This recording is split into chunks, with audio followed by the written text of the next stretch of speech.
Boa noite a todos, vamos para mais um vídeo do canal O Marcionita. O nome do nosso vídeo é o Evangelho de João.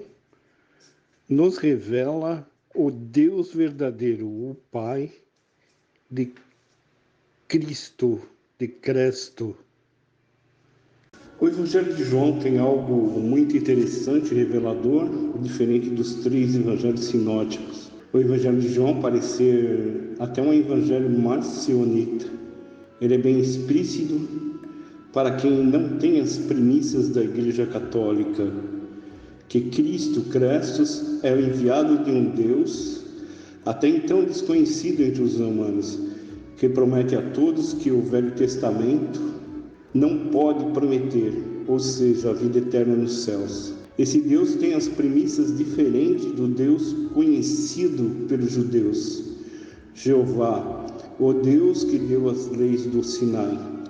Conforme esse evangelho, Crestos é a luz que veio tirar a humanidade das trevas, remetendo a todos a pensar que antes da sua vinda, o mundo estava em trevas. Ele é a luz que veio iluminar o mundo, porém o mundo preferiu mais as trevas do que a luz.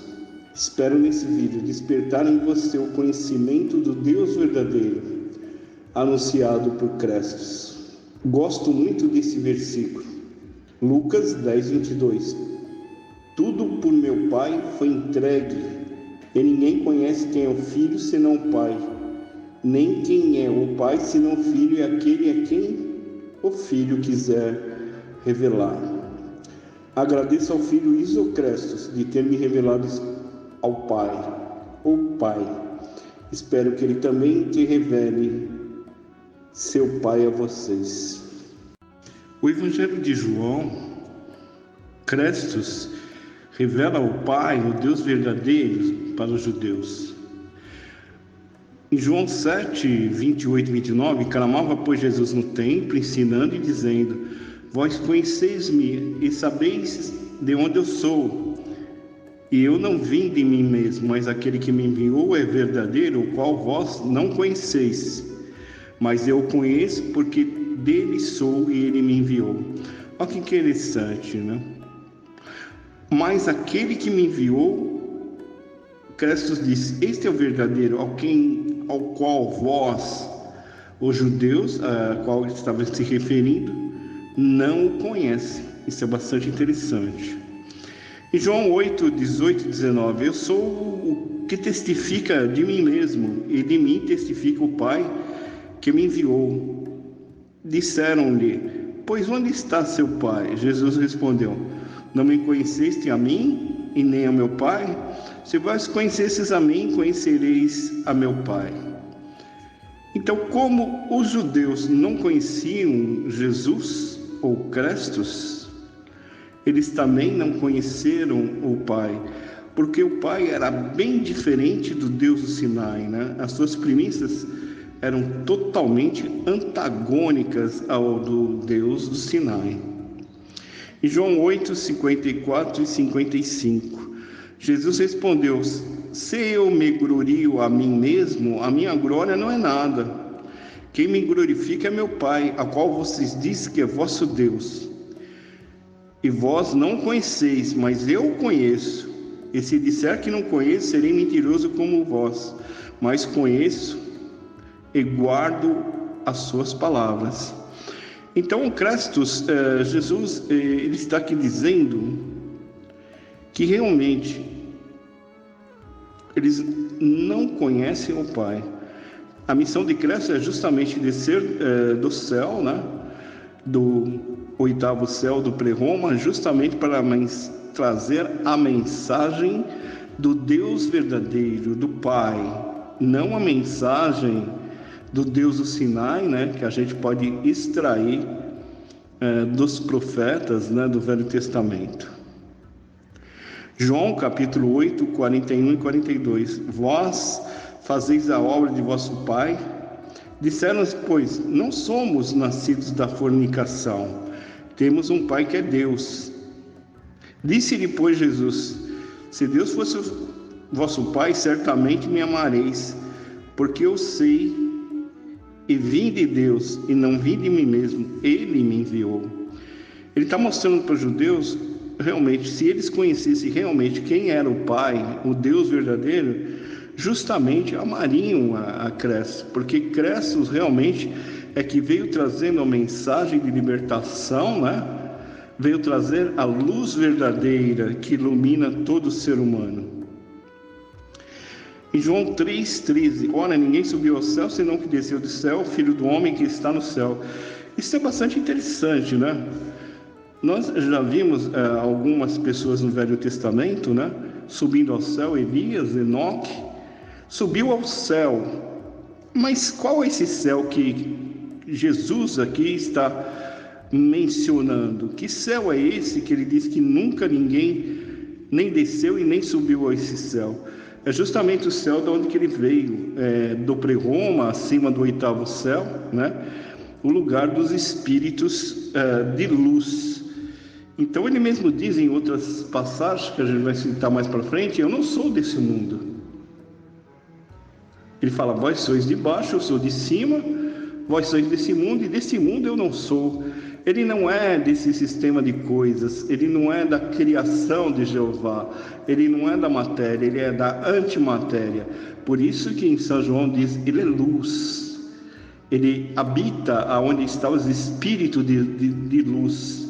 Ele veio de lá, desse lugar, o lugar de onde veio, nunca ninguém foi e nunca ninguém desceu de lá, a não ser Crestos. João 10:29, meu Pai, mas me deu, é maior que todos, ninguém pode arrebatá-las da mão de meu Pai. Bom, em João 10:29, Crestos está afirmando que o Pai dele, né? O Pai Celestial, ele é maior que todos. Ele é maior que todos os arcontes, todos os poderes, todas as potestades, maior que Abraão, Isaac, Jacó, maior que todos os deuses aqui da matéria. João 16:3, e isso vos farão porque não conhece ao Pai, nem a mim. Então, justamente, a luz veio ao mundo e o mundo preferiu mais as trevas do que a luz. Deus, do seu infinito amor, enviou seu Filho amado, né, para todo que aquele que nele crê não pereça, mas tenha vida eterna. Ele enviou seu Filho ao mundo, né, da matéria, justamente para trazer a luz, nos livrar, né, da tirania dos arcontes, né? O apóstolo Paulo disse assim que ele nos tirou da jurisdição das trevas e nos transportou para o reino de seu Filho do amor. Isso me remete a pensar que antes de Crestos vir, nós estamos aqui sob a jurisdição das trevas. E de quem é esse mundo antes de Crestos vir? Dos arcontes, dos poderes, das potestades, Jeová, dos seus anjos. Por isso que Paulo diz que aqui na terra não existe anjo bom. Nós não temos seres bons, anjos bons aqui na terra. Nós temos sim potestades, poderes e arcontes do mal. No Evangelho de João, Crestos rejeita o Antigo Testamento. Tem uma coisa bastante interessante que passa batido, é que Crestos, ele nunca disse que as leis do Sinai foram dadas pelo seu pai. Bom, para quem acredita que Jeová é o pai de Cristo, né, de Crestos, não seria difícil encontrar um ou vários versículos que digam que Crestos tenha dito que seu pai deu as leis do Sinai. Pelo contrário, na fala de Crestos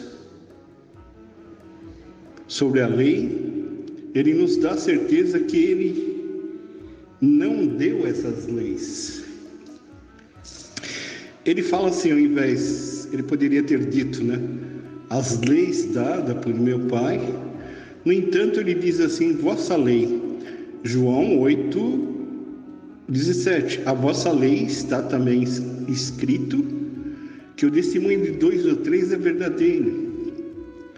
Ele diz em 10:34, respondeu-lhe Jesus: não está escrito na vossa lei? Eu disse: sois deuses? Também ele diz sua lei para os judeus. João 15:25, mas é para que se cumpra a palavra que está escrita na sua lei: odiaram-me sem causa. Isso é importantíssimo. O que também está escrito em São João 5, versículo 37 e 38. O Pai que me enviou, Ele mesmo testificou de mim: vós nunca ouviste a sua voz, nem viste o seu parecer, e a sua palavra não permanece em vós, porque naquele que me enviou não credes vós.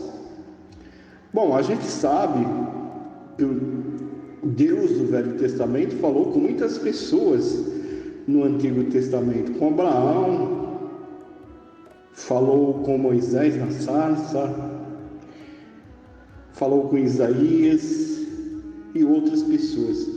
Porém, aqui, Cristo se referindo ao seu pai, ele diz que vós, ou seja, os judeus, nunca ouviram sua voz e nem vistes o seu parecer. Isso me remete a pensar justamente o que Cristo está tentando dizer, que o pai dele até então é desconhecido dos judeus, que o pai dele não é Jeová, que o pai dele não é o Deus que deu as leis de Sinai, que o pai dele justamente é um outro Deus acima de todos, de um outro sistema de coisas ao qual os judeus nunca ouviram falar, porque o pai dele nunca falou e nunca ninguém ouviu o seu parecer. O pai, ele nunca falou. O testemunho que prestou a seu filho não consiste, portanto, nas profecias do Antigo Testamento. Nós vemos que existem inúmeros oráculos que Deus faz pelas bocas dos profetas. O Pai até então era um Deus desconhecido, nos revelado por Cristos e não pelos escritos do Velho Testamento. Vamos ler em São João capítulo 1, versículo 17 e 18. Porque a lei foi dada por Moisés, a graça e a verdade vieram por Cristo. Deus nunca foi visto por alguém. O Filho unigênito que está no seio do Pai, este o revelou. Bom, a lei foi dada a Moisés, porém a graça e a verdade vieram por Isocrestos, Jesus Cristo. Então a lei não é a verdade, não é a graça. A lei nos aprisiona, a lei é ministério de morte. A graça e a verdade vieram por Isocrestos. Diz aqui: Deus nunca foi visto por alguém, nunca foi visto por ninguém. O Filho unigênito que está no seio do Pai, este nos revelou. Então o Pai foi revelado a nós através de Isocrestos. Continuando, Crestos, no Evangelho de João, ele é um ser espiritual. Crestos, sendo um ser espiritual, ele é um ser espiritual somente com aparência humana. Ele, mesmo tendo a aparência, a semelhança de um homem, ele continua tendo um corpo espiritual, um corpo imaterial. Ele tem o poder de se tornar invisível. João 7:30. Procurando, pois, prendê-lo, mas ninguém lançou mão dele, porque ainda não era chegada a sua hora. E João 8:59. Então pegaram em pedras para lhe atirarem, mas Jesus ocultou-se, importante, hein? E saiu do templo, passando pelo meio deles, assim se retirou. Veja que eles tentaram matar a Crestos, né? Apedrejar ele.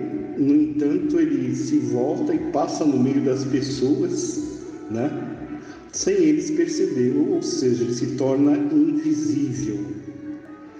João 12:36. Enquanto tem luz, credes na luz, porque sejais filhos da luz. Essas coisas de Jesus, retirando e escondendo-se deles. Ele ora aparecia e ora desaparecia. Cressos disse: eu não tenho aonde reclinar minha cabeça, no sentido que ele não pernoitava aqui na terra, no sentido que ele não dormia aqui na terra. Ele não tinha essas necessidades físicas. Ele aparecia e desaparecia ao seu bel prazer. Além disso, nosso regime fisiológico é estranho para Cressos. Aos discípulos que o convidam a comer, ele responde em João 4:32-34. Eu, porém, lhes disse: uma comida tenho para comer, que vós não conheceis. Então os discípulos disseram uns aos outros: trouxe porventura alguém algo de comer? Jesus disse-lhes: a minha comida é fazer a vontade daquele que me enviou e realizar a sua obra. Ele não tinha, o seu corpo não tinha as necessidades fisiológicas de um ser humano. Ele não carecia de comida, ele não carecia de dormir. No livro de Atos de João Gnósticos, diz que ele não piscava os olhos e não deixava pegadas. Tanto é que ele é tão imaterial que ele consegue levitar, ele consegue andar sobre os mares, e passar no meio das pessoas. Ninguém com o corpo material poderia fazer isso, mas alguém com o corpo imaterial, somente com a aparência humana, esse sim poderia fazer esses milagres, essas coisas. Não diria milagres, mas sim dominar a matéria. Cressos, ele tem apenas a aparência de um corpo humano. Agora se compreende porque ele diz a Maria: o que há entre eu e você, mulher? Porque ele diz aos judeus: vós sois de baixo, eu sou de cima. Vós sois desse mundo, eu não sou deste mundo. Porque o autor do Evangelho de João combate a crença comum da origem davídica de Cristo e a lenda de Belém, como está em São João 17:42. Porque ele não menciona a concepção virginal. Bom, no Evangelho de João não está escrito o seu nascimento virginal. Cressos nada deve, pelo menos nesse Evangelho, a Davi. Nada deve a Maria. Ele veio diretamente do céu para a Galileia, sem parar por Belém, sem parar por Nazaré. Crestos, ele rejeita, ele não prega a ressurreição em carne. Crestos revela aos homens Deus, o único Deus verdadeiro, porque o conhecimento de Deus é para quem o possui o princípio da vida eterna. Ele expulsa o Deus da criação, porque esse ser perverso impôs aos homens a cruel lei da morte, seguida da condenação e ao inferno. Em suma, o objetivo final da vinda de Crestos é extrair os homens da morte, para obter para eles a vida eterna. Tal é a doutrina que emite os seguintes textos. Antes de nós ler esses textos, eu gostaria de frisar o que Crestos diz: temei, não temei o homem, mas temei aquele que pode jogar seu corpo e sua alma no inferno. A esse sim temei. Crestos, ele fala que existem seres aqui na terra, os arcontes, poderes e potestades, que podem jogar tanto nossa alma e tanto nosso corpo para o inferno. Crestos veio justamente não para nos condenar, mas para nos dar a vida eterna. João 3,16 diz: porque Deus amou o mundo de tal maneira que deu seu Filho unigênito, para que todo aquele que nele crê não pereça, mas tenha a vida eterna. Então a vida eterna depende do quê? Exatamente. Acreditar justamente em Crestos. Em São João 6,58, Cristo diz: Eu sou o pão que desceu do céu. Não é o caso de vossos pais que comeram maná e morreram. Quem comer o pão viverá para sempre. Ele afirma, ele é o pão verdadeiro. Quem comer da sua palavra justamente viverá para sempre. São João 17,3: E a vida eterna é essa, que te conheço a ti só por único Deus verdadeiro e a Jesus a quem enviastes. A vida eterna consiste em crer em Crestos e crer naquele que enviou. Este é justamente o princípio de se obter a vida eterna.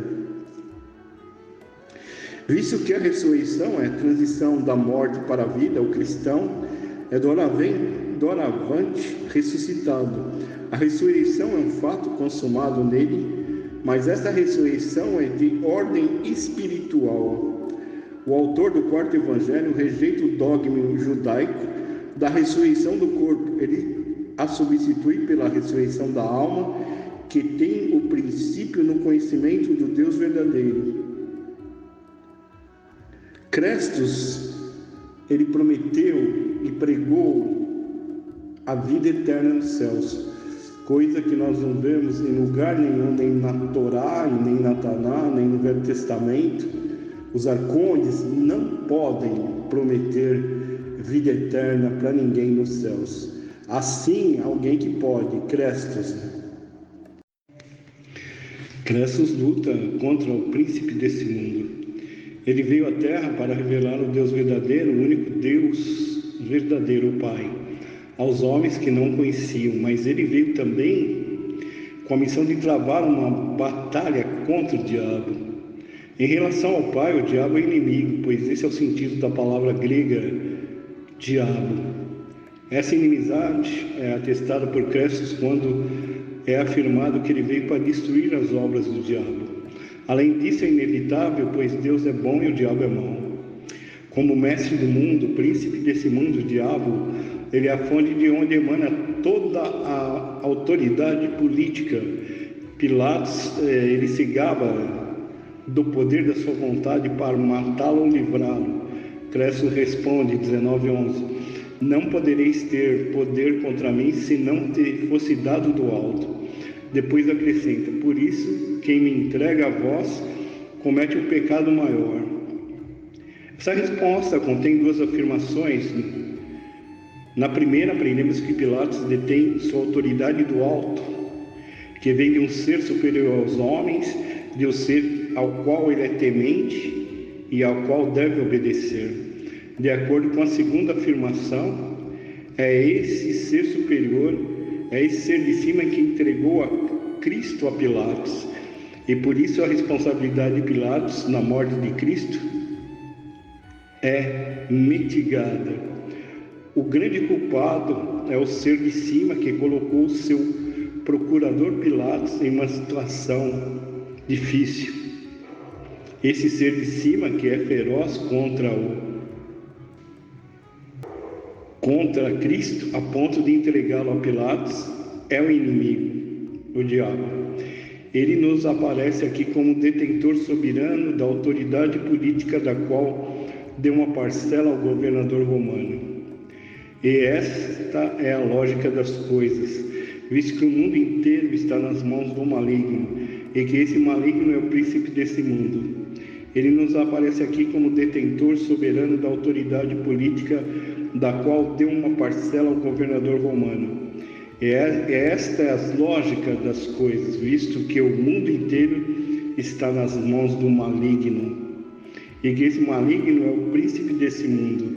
Ele nos aparece aqui como detentor soberano da autoridade política da qual deu uma parcela ao governador romano. Crestos nos ensina isso nas palavras que se seguem, 8:23. Vós sois de baixo, eu sou de cima. Vós sois desse mundo, eu desse mundo não sou. Falo o que eu vejo por meu Pai, e você faz o que vê em seu Pai. Se Deus fosse seu Pai, você me amaria. Vós sois do diabo, e vós realiza os desejos de vosso pai.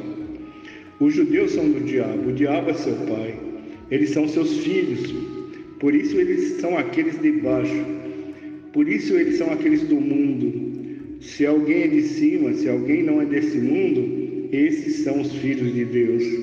Mas sendo de baixo do mundo, eles são necessariamente filhos do diabo.